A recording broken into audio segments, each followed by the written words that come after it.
Shalom pemirsa yang diberkati Tuhan, bertemu kembali dalam seri pelajaran Sekolah Sabat.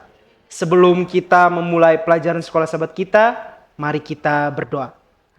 Ya Allah Bapa kami di surga, pada saat ini ya Bapa, kami akan memulai pelajaran Sekolah Sabat.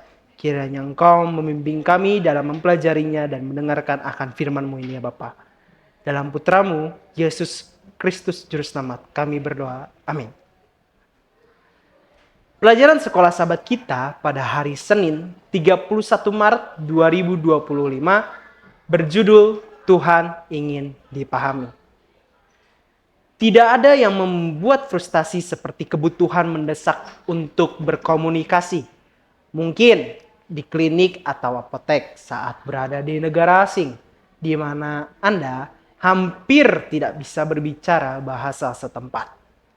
Anda tahu apa yang perlu Anda katakan, tetapi Anda tidak memiliki kosakata yang memadai untuk mengatakannya. Dengan Tuhan, masalah yang berbeda muncul, seperti tingginya langit dan bumi.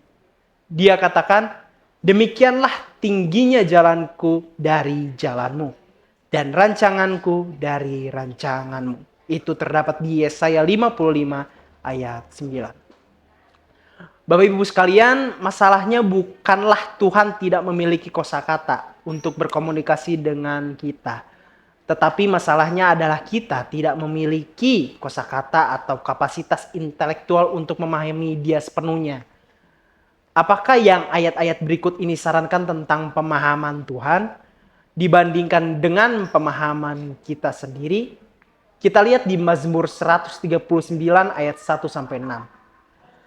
Dari Daud, aku hendak bersyukur kepadamu dengan segenap hatiku. Di hadapan para Allah, aku akan bermazmur bagimu. Aku hendak sujud ke arah bait-Mu yang kudus dan memuji namamu.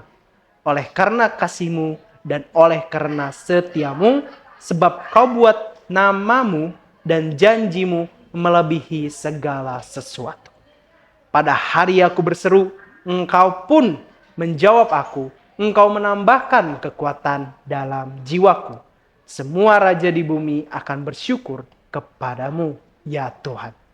Sebab mereka mendengar janji dari mulut-Mu. Mereka akan menyanyi tentang jalan-jalan Tuhan, sebab besar kemuliaan Tuhan. Tuhan itu tinggi, namun Ia melihat orang yang hina dan mengenal orang yang sombong dari jauh.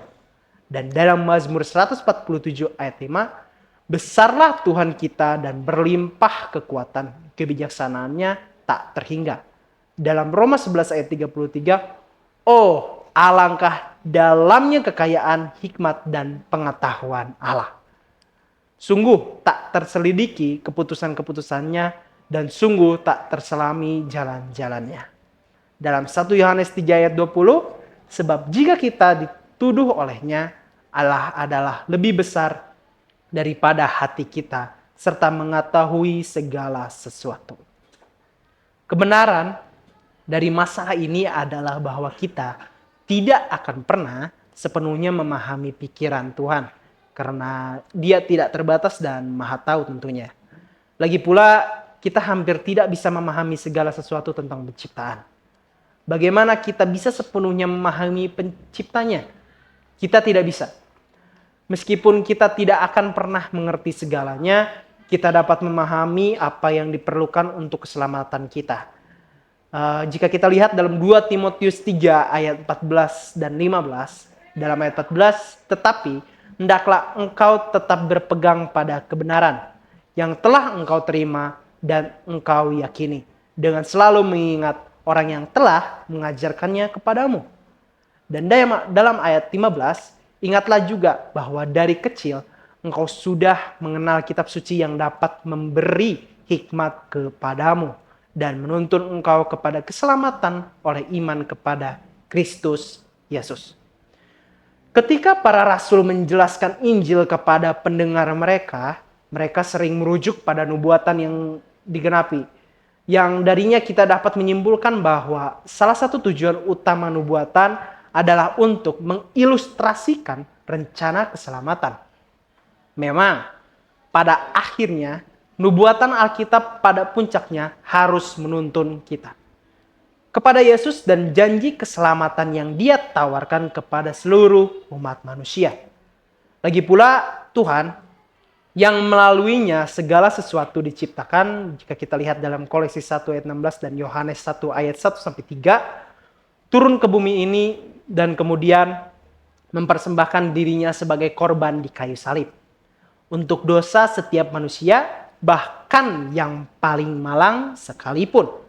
Itulah betapa besarnya Tuhan mengasihi kita semua.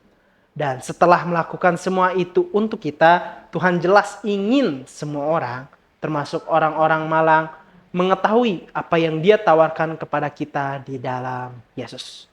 Dan nubuatan bisa melakukan hal itu. Meskipun ya ada banyak hal yang tidak kita ketahui, mengapa sangat penting untuk berfokus sekarang pada apa yang kita ketahui dan mengikuti apa yang kita tahu. Daripada terobsesi dengan apa yang kita tidak tahu, Tuhan memberkati. Mari kita berdoa.